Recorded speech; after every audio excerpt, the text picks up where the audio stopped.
Hey guys, in this video I am going to show you how I would create a diagram from a description for a circle.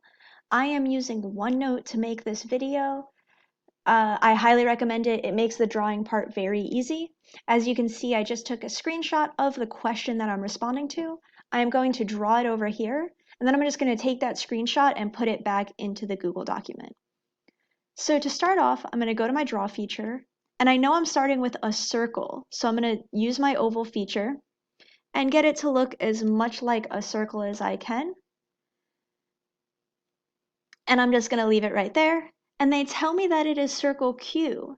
So I know that circle Q has a center at point Q. So you notice that I clicked away. I used that selection feature to make sure that I'm no longer highlighted on the circle. Then I click back to the pen I want to use. I'm going to make a point in what appears to be the center. And then you could type the letter or you could write it out.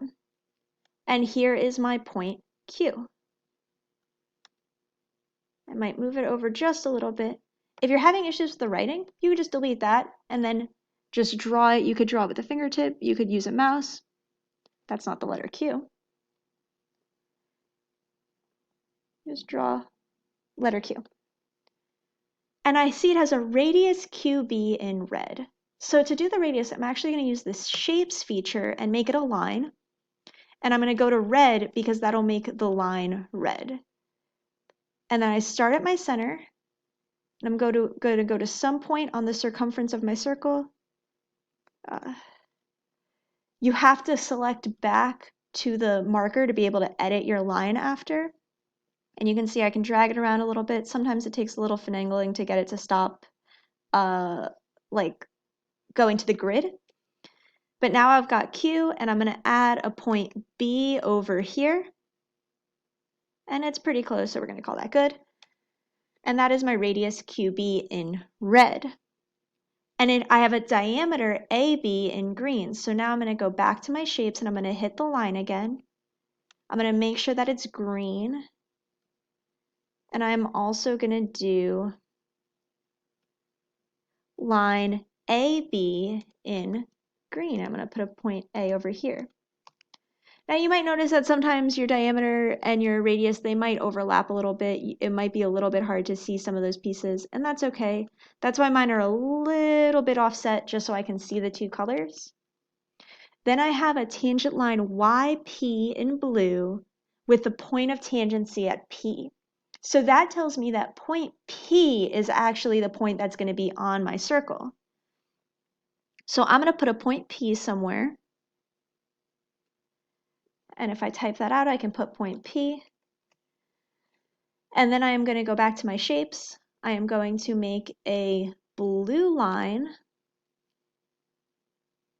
And to make my life a little bit easier, I'm actually going to do it as a ray. So a ray this way, go back and do it again this way. And that just is a really easy way to make sure that line just touches at that one point.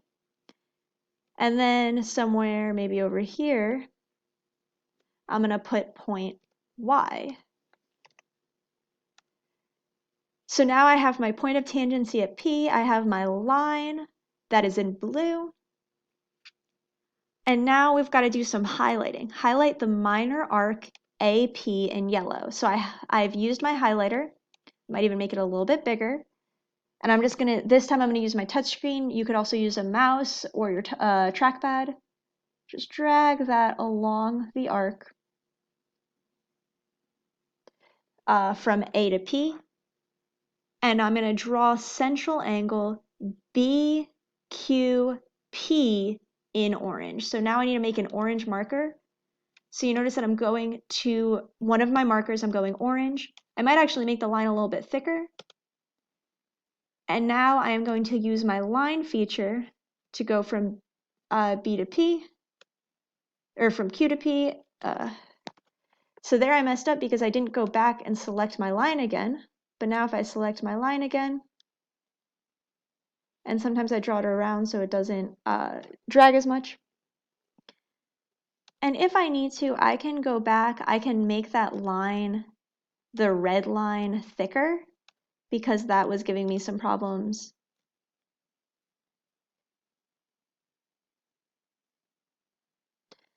And the other thing that I can do to make my angle clear that it's not the red piece, sorry, this I accidentally changed. And then once I go back and click away from that, I can make the angle clearer in orange by actually putting an orange arc.